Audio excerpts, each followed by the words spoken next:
वसीम नामी नौजवान ने खुद की जान खुद ली या मुबैना कत्ल। आईजी पंजाब ने नोटिस ले लिया, कबर कुशाई करवा ली गई। साडे मार के सट छड़िया नदी राती किदो जहर लिया सकता है, नाप दिती है त्रीजी मंटल ते सटिया ने सन पता ही नहीं तो उस मार छड़े बंदे साध के।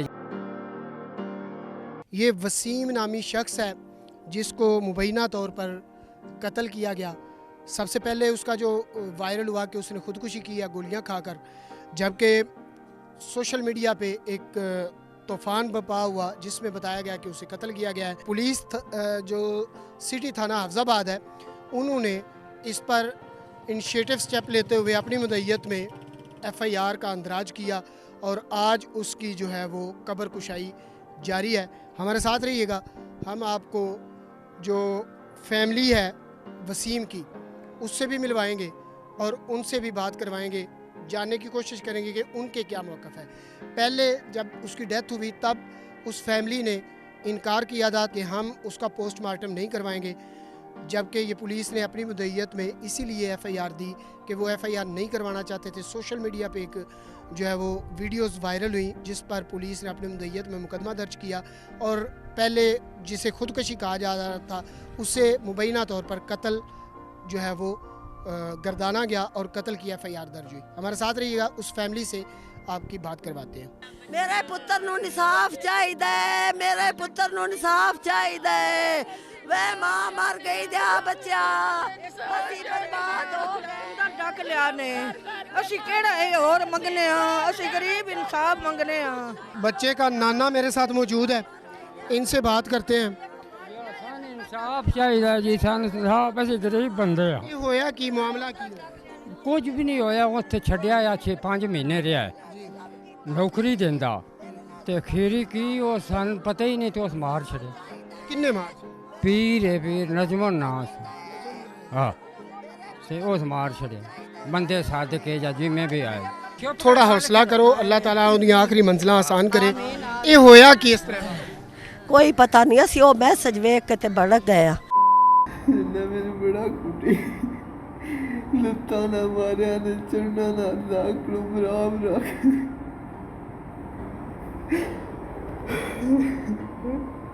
ਉੱਤੇ ਛੱਤ ਤੇ ਚੜ੍ਹ ਕੇ ਫੋਨ ਕਰ ਕਰਕੇ ਸਾਡਾ ਕੋਈ ਬੰਦਾ ਫੋਨ ਨਾ ਆਇਆ ਚਾਹੁੰਦਾ। ਮਾਂ ਮਰ ਗਿਆ ਦਿਆ ਬੱਚਾ, ਕੋਈ ਸਾਨੂੰ ਸਮਝਾ ਨਹੀਂ ਲੱਗੀਆਂ। ਅਸੀਂ ਉੱਥੇ ਗਏ ਆ ਤੇ ਗੋ ਐਂਬੂਲੈਂਸ ਚ ਪਾ ਕੇ ਸ਼ਹਿਰ ਲੈ ਹਸਪਤਾਲ ਸਰਕਾਰੀ ਚ ਲੈ ਗਏ, ਉਹ ਹੀ ਲੈ ਗਏ। ਅਸੀਂ ਕੋਈ ਜੋ ਕੁਝ ਕੀਤਾ ਉਹਨਾਂ ਕੀਤਾ। ਤੁਹਾਡੇ ਕੋਲੋਂ ਕੋਈ ਬਿਆਨ ਵਗੈਰਾ ਹੋ ਗਏ? ਅੰਗੂਠੇ ਵੀ ਲਾਏ? ਉਹ ਜ਼ਬਰਦਸਤੀ ਸਾਥੋਂ ਲਵਾਏ ਗਏ। ਕਿੰਨੇ ਲਵਾਏ? ਉਹਦੇ ਨਾਲ ਬੜੇ ਪੁਲਿਸ ਵਾਲੇ ਆਏ, ਬੜੇ ਵੱਡੇ ਅਫਸਰ। ਅਸੀਂ ਮਾੜੇ ਬੰਦੇ ਆ, ਡਰ ਗਏ। ਸਾਡਾ ਮਾਰ ਅੱਗੇ ਗਿਆ, ਪਤਾ ਨਹੀਂ ਸਾਡੇ ਨਾਲ ਪਿੱਛੋਂ ਕੀ ਕਰੇਗਾ।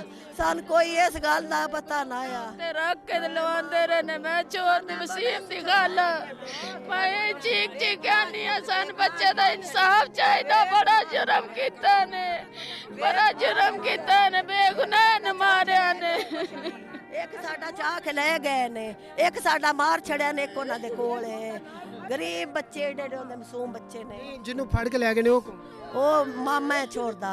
ਉਹਨੂੰ ਕਿਉਂ ਲੈ ਗਏ? ਉਹ ਇਹ ਅਸੀਂ ਚੀਕੇ ਆਏ, ਇਹ ਸਭ ਬਿਆਨ ਦਿੱਤੇ ਨੇ ਵੀ ਸਾਡੇ ਮਾਰ ਮਾਰ ਕੇ ਸੱਟ ਛੜਿਆ ਨੇ, ਸਾਡੇ ਮਾਰ ਕੇ ਸੱਟ ਛੜਿਆ ਨਦੀ ਰਾਤੀ। ਉਹ ਕਿਦੋਂ ਜ਼ਹਿਰ ਲਿਆ ਸਕਦਾ ਹੈ, ਨਾਪ ਦਿੱਤੀ ਏ।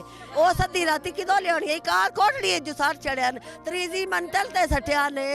ਉਹ ਕਿਦੋਂ ਮਾਸੂਮ ਬੱਚਾ ਲਿਆ ਸਕਦਾ ਆਇਆ? ਮਾਂ ਮਰ ਗਈ ਦੇ ਬੱਚੇ ਨੂੰ ਜ਼ੁਲਮ ਕੀਤਾ ਨੇ, ਮਾਰ ਛੜਿਆ ਨੇ, ਹੁਣ ਮਾਰ ਛੜਿਆ ਨੇ। ਮਾਂ ਮਾਰ ਮੁੱਕੇ ਮਾਰੇ ਸੂ ਹੈ, ਹੋਰ ਕੀ ਕੀਤਾ ਤੂੰ?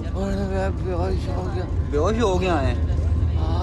ਹੈ ਕਿਸ ਤੋਂ ਮਾਰੇ ਸੂ ਹੈ? ਬੜਾ ਮਾਰੇ ਚੱਲੇ ਨੇ ਉਹ ਵੇਖਦੇ ਨੇ ਕਿੰਨੇ ਕੈਮਰੇ ਆ ਨੇ। पोस्टमार्टम होने के पहले उन्हें अंगूठे सुला दे लवा ले। वसीम का मामू है, उसने पहले दिन DHQ में बयान दिया था कि हमारे बच्चे को कत्ल किया गया, उसने खुदकुशी नहीं की। तो उस हवाले से ये 5 दिन से कह रहे हैं कि हमारा जो इनका खामिद है वो भी मंजर से गायब है, पुलिस की कस्टडी में है या किधर है, किसी को अभी तक पता नहीं चला। फैमिली मेरे साथ मौजूद है, बहन से बात करते हैं और जानते हैं कि वो क्या कहते हैं।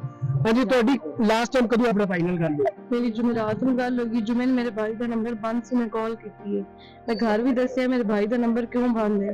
उन्हें मैंने आख्या पता नहीं क्यों उन्हें फोन बंद है। फिर रात में 12 बजे उस वड्डी सिस्टर नो अपने वीडियो और वॉइस मैसेज शेयर किए ने और लास्ट मेरी सिस्टर की कॉल ते गल हुई। उस आखिया मैं नहीं बचदा, मैंने ना बड़ा जुल्म किया है, मैंने ना लत्ता मुकिया ना चपेड़ा ना जुल्म किया क्यों? शराजी जेड़ा है वो कोल बह के गग्गी चद्दड़ करो मराना रहे कोल बह के। नजमल शाह भी तशद्दुद किया है लेकिन ज्यादा गग्गी चद्दड़ किया है। और मेरे वीर नू फिर लास्ट नजमल शाह छत ते जाके मेरे वीर नू तैर दी और फिर आंदे आन जा कि बैड़ा नू कि मैं आप खाती, मेरे वीर आप नहीं खाती, मेरे वीर चैनी हिम्मत ही नहीं, मेरे वीर चैनी हिम्मत वजह की बनी है कि मतलब तेरा भाई किन्ने अरसे तो उत्थे काम कर रहा सी? मेरा वीर तो बड़े अरसे तो काम कर रहा सी लेकिन वो फिर छड़ के कर फिर आ गए सी, वो मुड़ आके ले गए। हुण जो गया वे 3 साल होए ने। स्टार्टिंग तो निक्का होंदा तो उत्थे सी 7 क्लास चो छड़िया तो उत्थे गया वे लेकिन छड़ के आ गया सी मशीनां दा काम करदा लेकिन फिर वो ले गए ना के मेरे वीर नू 3 साल हुण हो गए सी। फिर वो कह रहे हो कि छड़ देना चाह रहे हैं? हुण छड़ देना चाह रहा है। मेरे वीर आखे मैंने ना लगी नहीं बचानी, मैंने 2-3 दिन और रहन के काट लैण दे। मेरे वीर आखे 2-3 दिन और काटन लेकिन उन्हां 2-3 दिनां दे विच नजमल शाह मेरे वीर नू हार के ले गए। क्यों फिर मार दिता? की कोई कुछ चीज़ां ओदे कोल चलिया की मसला है? मेरा वीर उन्हें सारे राज जानदा है। वजह सिर्फ बिचली ना ही नजमल शाह नू खा गई कि सारे राज मेरे जान ले। मेरा वीर उन्हें हर गल जानदा है। बच्चे दे सारे राज उनके कोल है, छोटा जिहा उत्ते उनके राज सारे जानदा भी हुण छड़दा पिया है। ये छड़ गया तो इस मेरे राज खोलने ने होवे कि ये मैं मार छड़ा ये जिंदा रहा तो ये मेरा कोई नुकसान ना करे, मैंने कोई मेरे ऊपर कोई सवाल ना। पोस्टमार्टम का अमल जारी है, पोस्टमार्टम होगा, रिपोर्ट आएगी तो उससे हक़ाइक़ सामने आएंगे। पुलिस ने अपनी मुद्दत में पर्चा दर्ज किया था।